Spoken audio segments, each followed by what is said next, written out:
시청자 여러분 안녕하십니까? BOA 모닝뉴스입니다. 미국이 스웨덴 실무 협상에서 북한 측에 일부 제재 완화를 제안했다는 언론 보도는 사실이 아니라고 전직 관리가 밝혔습니다. 또 협상에 대한 기대감을 나타낸 도널드 트럼프 대통령의 최근 발언은 협상 재개를 위한 분위기 전환 차원이라는 분석이 나왔습니다. 첫 소식은 안소영 기자가 보도합니다. 크리스토퍼 힐 전 국무부 동아시아 태평양 차관보는 BOA에 일부 언론 보도와 달리 스티븐 비건 대북 특별대표는 스톡홀름 실무협상에서 북한 측에 일부 제재 완화를 제안하지 않았다고 말했습니다. 따라서 북한은 여전히 트럼프 대통령을 가장 많은 양보를 할 협상 상대로 보고 정상회담을 시도할 것이며 트럼프 대통령이 이에 응할 가능성이 높아 보인다고 전망했습니다. 북한은 장거리 미사일과 핵실험 같은 추가 도발을 통해 무엇을 얻어낼 수 있을지 확인하고 싶어 할 것이라고 진단했습니다. The issue is whether the thing will blow up, with long-range missile tests or nuclear tests prior to election in 2020. I think it's fair to say North Korea wants Trump to win, but they also want to see if they can get something because I think the sanctions are hurting them. 브루스 클링너 헤리티지 재단 선임연구원은 북한이 다시 이런 실험을 재개할 경우 한반도 상황은 양극단으로 치달을 수 있다며 이에 앞서 트럼프 대통령은 북한과 이전보다 더 모호하고 나쁜 합의를 할 수도 있다고 지적했습니다. 이어 트럼프 대통령의 최근 발언은 단지 상황을 긍정적으로 조성하려 하는 차원으로 분석했습니다. One is that if North Korea does a nuke or missile test or does something else to ratchet up tension, then we perhaps could go back to the heightened tensions of 2017, whether we go back to the talk of fire and fury. 스콧 스나이더 미 외교협회 국장은 북중 관계 개선과 최근 대미 비난 공세를 강화한 북한의 움직임은 부정적 신호라며 미북 간 기회의 창이 닫히고 있는 것 같다고 말했습니다. 다만 트럼프 대통령의 최근 발언은 북한을 협상장으로 다시 부르기 위한 것이며 중대한 재건 언급은 비핵화에 대한 경제적 보상을 의미하는 것이라고 해석했습니다.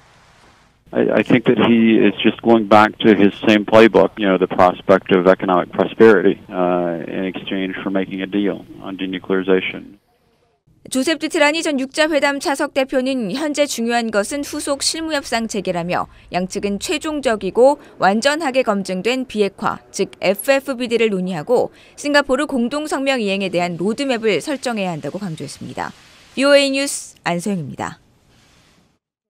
스웨덴 정부는 미국과 북한이 스톡홀름에서 실무협상을 재개할 수 있도록 양국에 다시 초청장을 보낼 계획이라고 켄트 해슈테트 스웨덴 외교부 한반도 특사가 밝혔습니다. 해슈테트 특사는 23일 오전 주한 스웨덴 대사관저에서 진행한 기자간담회에서 이같이 밝히고 초청장은 수주 내에 발송할 예정이라고 말했습니다.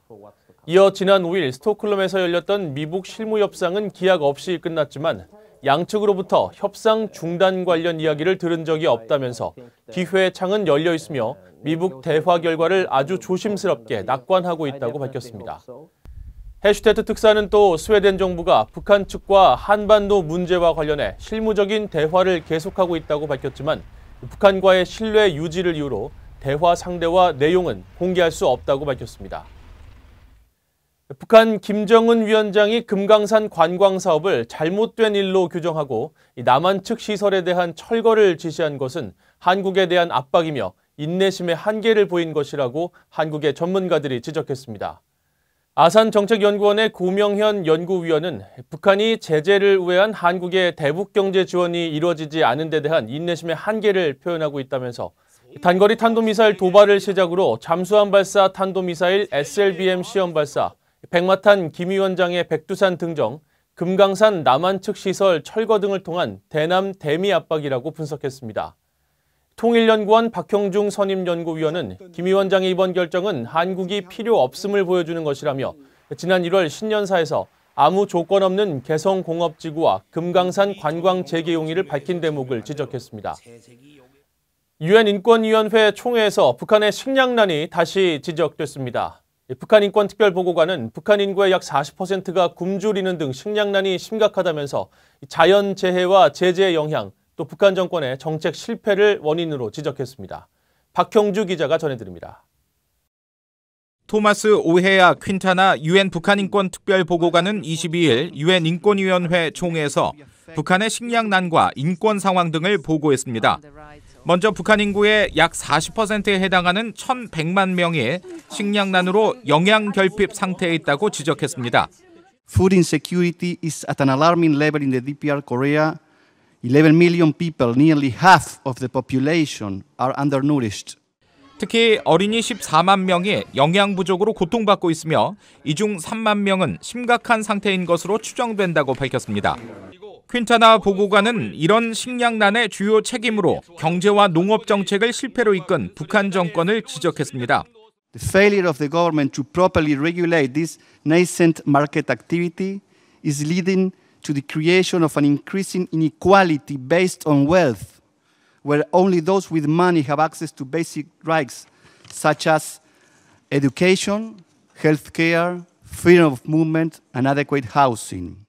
이와 함께 기후변화와 토지 황폐화, 자연재해, 국제적인 제재 조치도 영향을 미쳤다고 덧붙였습니다. 퀸타나 보고관은 지난 3년 자신의 임기 동안 북한의 인권 상황은 전혀 개선되지 않았다고 지적했습니다. 민간인에 대한 감시가 강화되는 등 기본적인 자유에 대한 제한이 확산되고 있으며 주민들은 여전히 정치범 수용소에 갈 수 있다는 불안감 속에 살고 있다는 겁니다. 탈북자 문제와 관련해선 지난 6개월 동안 중국이 역류한 탈북자 수가 증가하고 있다는 정보를 입수했다면서 이들이 강제 북송될 경우 고문을 받거나 처벌받는다며 중국 당국은 이들을 북한으로 돌려보내서는 안 된다고 강조했습니다. 앞서 퀸타나 보고관은 최근 VOA에 북한의 월드컵 평양 예선전 남북한 축구의 무관중 무방송 중계에 대해 비판하며 북한의 태도 변화를 촉구한 바 있습니다. VOA 뉴스 박형주입니다. 북한의 참담한 인권 상황은 전혀 변화가 없다고 영국 외교부 부장관이 지적했습니다. 특히 수감자들과 여성 등 취약계층의 처우에 대한 심각한 우려가 계속되고 있다면서 유엔 인권이사회와의 협력을 북한에 촉구했습니다.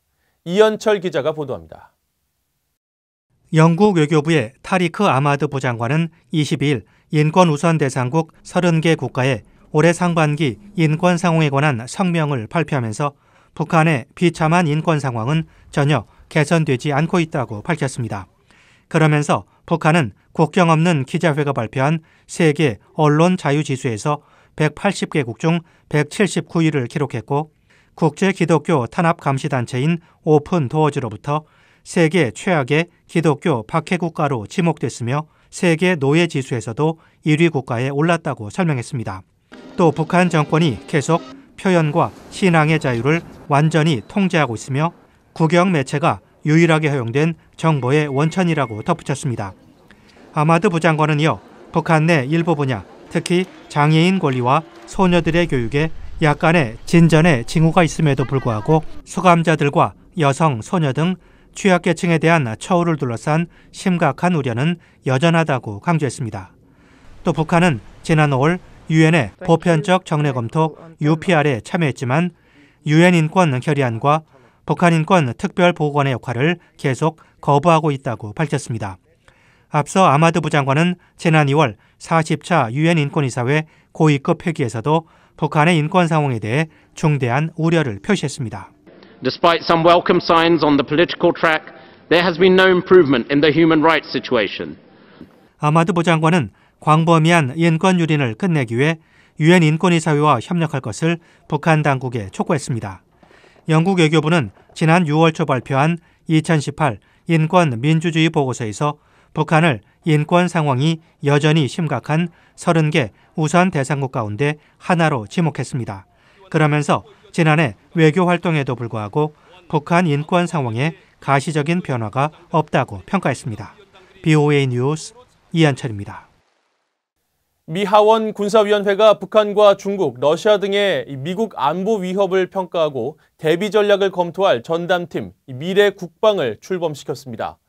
민주당과 공화당 의원 6명으로 구성된 미래 국방은 오는 29일 첫 청문회를 시작하며 6개월간의 활동을 통해 미국을 위협하는 나라들의 장기적으로 대비할 수 있는 권고사항을 담은 보고서를 제출할 계획입니다. 미래 국방의 공동의장을 맡은 세스 몰튼 민주당 의원은 VOA에 북한은 미국의 임박한 위협일 뿐 아니라 장기적인 도전 과제이며 이전 행정부들은 북한 문제를 성공적으로 다루지 못했다고 지적했습니다. 이상으로 VOA 모닝뉴스를 마칩니다. 시청해주신 여러분 고맙습니다.